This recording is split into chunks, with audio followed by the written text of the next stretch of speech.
And we're going to talk about learning styles later, and I know you guys have all done a learning style questionnaire, which is, I think, one of the things in the kit bag, which we'll look at. But the focus is more on learning strategies. So you say, what learning strategies can you employ?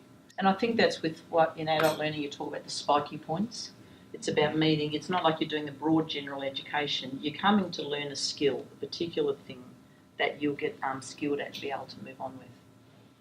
Okay, this is a new conversation. When you've worked in this sort of sector, you sort of know this is what you've got to do. But in high schools, it's been much more content-oriented generally, and it's starting to talk now about differentiation or triangulated learning. Have you heard of that one? Which is, common space 3.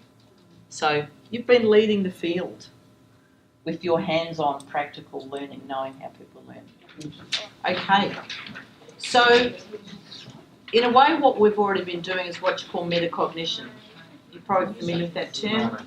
Knowing what you know and knowing what you don't know. That's what we want our students to come in. Doing it. A lot of our the value is understanding how people learn. So you've looked at this particular one. There's also the very simple one you'd be more familiar with. It's visual, auditory, kinesthetic learners.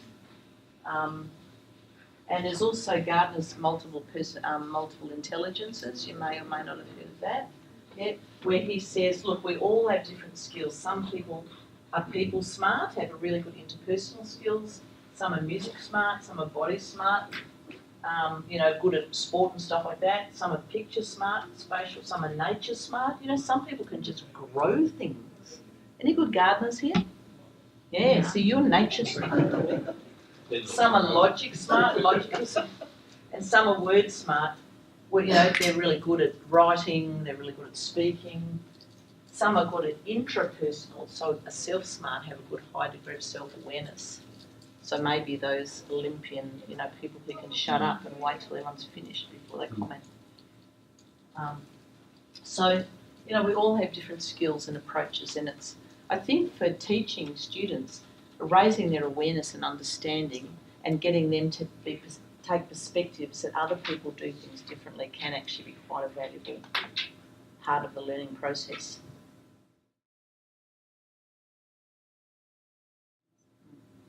So I think the primary thing for us as educators is to take into account is that we need to be aware of mixing it up when we teach a class. We just can't come in, start talking, and I know you're not going to do that, but it's looking at how can you mix it up.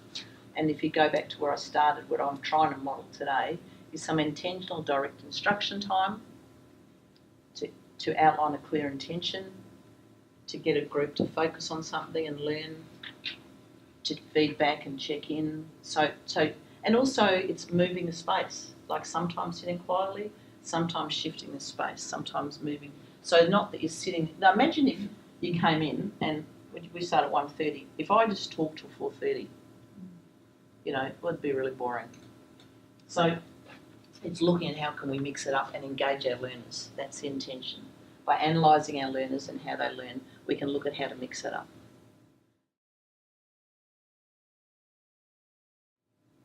Okay, so with that in mind, we're going to actually try another model for engagement, which is a revision for you on the principles of adult learning, which you would have done and you know about, even if you can't remember what you read, and also applied learning. Again, it's what you do. So to do this, I want to use a jigsaw. Has anyone ever used jigsaw learning approach? It's nothing to do with real jigsaws. Good. But I'm not good at them either. We could do a quiz, say, you are not good at jigsaws. The way it works is you'll start off with your table group, okay? And you're going to get a reading. I'm going to give each of you a number and then a reading. And then all of the people who have that particular reading will get together to discuss the key points that they got from it and then they will get back together and teach a mixed group. So here's another explanation. It's a cooperative learning strategy that enables each student of a home group to specialise. So if you're teaching a skill, you get a group of specialists, and then you meet, and then you've got to master that material, and then you've got to teach other people. So first it's learn the material, then it's share the learning with the same people, and then it's teach somebody else. You can miss out that middle step if you want. So this is a strategy you might like to try. You actually can get through a lot of content as long as you structure it quite tightly. You've got to have, and if you're teaching more disengaged sort of students, you need to be much more specific as into how you set roles up so that there is that individual accountability as well. Oh, the pyramid, yeah, which is very much backing up what we're talking about today, about how teaching others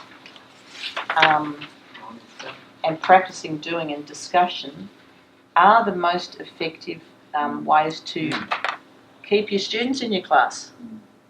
You know, if your students, try, and I noticed, and I have read all of them, it was interesting that on the sticky notes there, the ones on the right-hand side where there's a long list were consistently about engaging learners or student relationships. It's hard.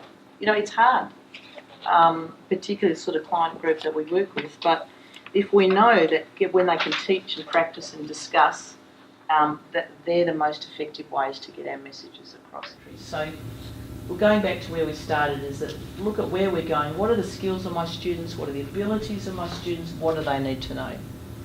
And again, an interesting bit of research is that 40% of the time students know what we teach them. So and that's very recent research too. So again, like I came here today not going to tell you how to do your job, because I know that there's a lot of knowledge in the room, there's a lot of experience in the room. So we started with what's relevant to you, how can we progress, just how can we pick up something new. I hope we picked up something new a little bit today. And as we've said, 80% of the time we learn from each other, which is why we've spent so much time talking to each other. And I've learnt stuff from you myself already. So a model which is a bit like the ADDIE model, but it's more recent. The ADDIE model is from 1980. Planning backwards by design is a model that was developed more recently, but it's similar. And if you want to read this up, it's on page 18. But it's looking at, again, what do the students need to accomplish at the end of the program?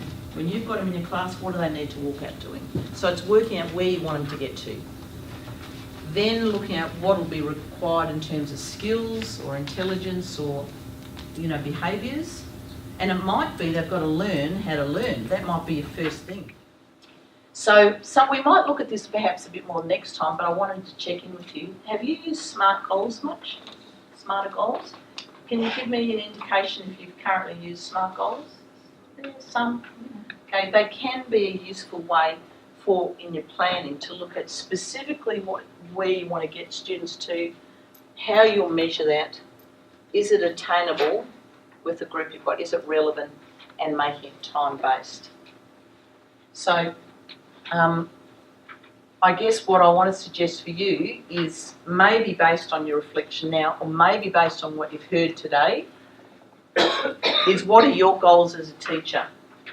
If you gave yourself a score from 1 to 10, and again, that's called the continuum. I find it's one of the best check-ins. So a scale of 1 to 10 in your head, just think 10 being the best trainer you could possibly be, 1 meaning, well, no one's in the 1 category here. Where would you in your head put yourself? And my question to you is, what is one small step, because you can't do everything, and you're tired, you've been listening all day, and you'll get busy when you go back to work. But what's one small thing you could take from today that you heard and try it? So what goal could you have? You know what your class is like, what options? We've had a whole lot of options and strategies. You've got a whole lot of handouts. What is one thing that you might do? What will you do?